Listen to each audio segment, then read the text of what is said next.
পদ্মা তীরবর্তী মানিকগঞ্জের হরিরামপুর উপজেলা। এই এলাকার মূল ভূখণ্ড থেকে ল্যাসরাগঞ্জ ইউনিয়নের এনায়েতপুর গ্রামে যেতে হয় নৌকায়, সময় লাগে 1 ঘন্টা।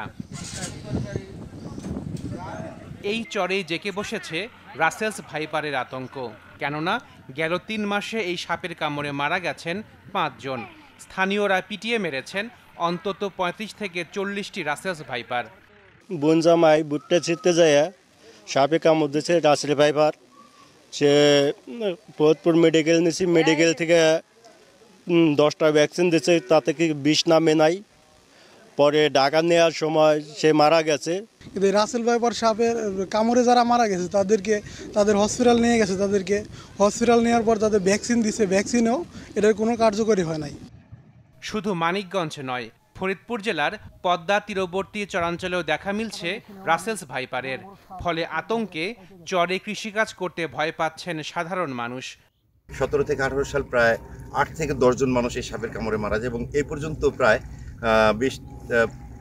10 থেকে 15 জন তো হিসাবের ভিতরে আছে, আর হিসাব ছাড়া অনেক আছে, যেটা নাকি আপনার বলা খুব কঠিন ব্যাপার। এই সাপের উপর আপনার ব্যবস্থা নেওয়া উচিত। মানুষ কাজ বাজ করে, খেতে গোলা ক্ষেত খামারে, তার ভয় ভীতির মধ্যে থাকে। ওয়ালটন ফ্রিজ কিনে অনেকের মতো আপনিও হয়ে যেতে পারেন মিলেনিয়াল সেরা পণ্যের সেরা অফার। গেটে যাই দেখি গেট খুলছে আর দেখে দাঁড়ায় রয়েছে, পরাঠিতে বাইরে মারলাম।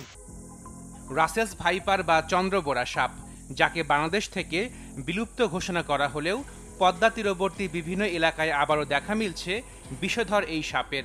গবেষকরা বলছেন, প্রতিকূল পরিবেশে টিকে থাকতে স্বভাব পরিবর্তন করছে রাসেলস ভাইপার। সঠিক সার্ভে না করে বাংলাদেশ থেকে রাসেলস ভাইপারকে বিলুপ্ত ঘোষণা করা হয়েছিল, কিন্তু আমাদের বরেন্দ্র অঞ্চলে এই সাপটা টিকে ছিল। পরবর্তীতে গঙ্গা হয়ে পদ্মা দিয়ে 2009-10 সালে যে রাসেলস ভাইপারগুলো ভেসে আসে, সেগুলো বাংলাদেশের চরাঞ্চলগুলোতে, পদ্মা নদীর চরাঞ্চলগুলোতে অবস্থান নেয় এবং তাদের যে সংখ্যা বৃদ্ধি, এক কথায় প্রজনন হতে থাকে, সংখ্যা বৃদ্ধি হতে থাকে এবং প্রতি বছর আবার বন্যার সময় এই যে স্রোতে চরগুলো থেকে বিভিন্ন জেলায় ইনার সাইডের দিকে ভেসে যেতে থাকে। তো রাসেলস ভাইপারের বিস্তৃতিটা এখন বাংলাদেশের প্রায় 28টা জেলায় ছড়িয়ে পড়েছে। অন্যান্য সাপ যেমন পালিয়ে যেতে চেষ্টা করে বা নিজেকে লুকিয়ে রাখতে চেষ্টা করে, এরা কিন্তু সেটা করে না। এরা যখন মানুষ তার কাছাকাছি চলে আসে তখন একটু হিসিস সাউন্ড করতে থাকে, তারপরে যখন তার রেঞ্জের মধ্যে চলে যায় তখন সে আতঙ্কিত হয়ে বাইটটা করে। তো আমাদের দেশের রাসেলস ভাইপারের এগেনস্টে যে অ্যান্টিভেনমটা দেয়া হয়, সেটা কি করতে পারে? রাসেলস ভাইপারের ভেনমটাকে নিউট্রালাইজ করতে পারে, মানে যে বিষক্রিয়াটা আছে শরীরে সেই বিষক্রিয়াটাকে নিউট্রালাইজ করতে পারে। কিন্তু যদি রোগী কোনো কারণে ওভার করে মেডিকেলে যায়, তাহলে যে সমস্যাটা হয়, কয়েক ঘন্টা পার করে যদি সে মেডিকেলে যায়, সেক্ষেত্রে যেটা হয় যে তার ইন্টারনাল কিছু অর্গান ড্যামেজ হইতে থাকে, যেমন কিডনি ফেলিয়ার হইতে থাকে, লিভারে এফেক্ট করে, কার্ডিয়াক অ্যারেস্টও হইতে পারে। কামড়ের পরে যেটা দেখা যাবে সেটা বাইটিং এরিয়াতে ফোসকা পড়বে, ব্লিস্টার হবে এবং সেখানে গ্যাংগ্রিনের মতো হয়ে যাবে।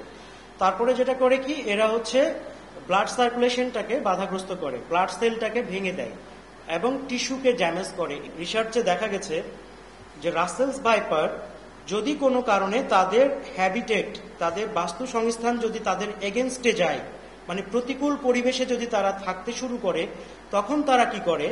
তারা প্রচুর পরিমাণে ফিমেল বেবি লেড করে। আমরা জানি যে রাসেলস ভাইপার সরাসরি বাচ্চা দেয়, তারা ডিম পাড়ে না। সেক্ষেত্রে তারা পেটের মধ্যে সেই বাচ্চাগুলোকে মেল বানাবে নাকি ফিমেল বানাবে সেটা নিজেরা কন্ট্রোলে থাকে। পদ্মা কেন্দ্রিক যে অববাহিকা কেন্দ্রিক যে আমরা রাসেলস ভাইপারগুলো পাচ্ছি, ওইখানে জুভেনাইল বেবিগুলোকে আমরা সেক্সিং করে দেখেছি যে 78% ফিমেল বেবি পেয়েছি আমরা। রাসেলস ভাইপার সরাসরি বাচ্চা দেয় এবং এটার মজার বিষয় যে যেগুলো ইয়াং এজড, এক কথায় যেগুলো প্রথম বাচ্চা দিতে আসছে যেই রাসেলস ভাইপারগুলো, তারা ফেব্রুয়ারি থেকে মার্চের মধ্যে বাচ্চা দেয়। আবার যেগুলো ম্যাচিউর সেগুলো কি করে? জুন জুলাইয়ে যে বাচ্চা দেয়।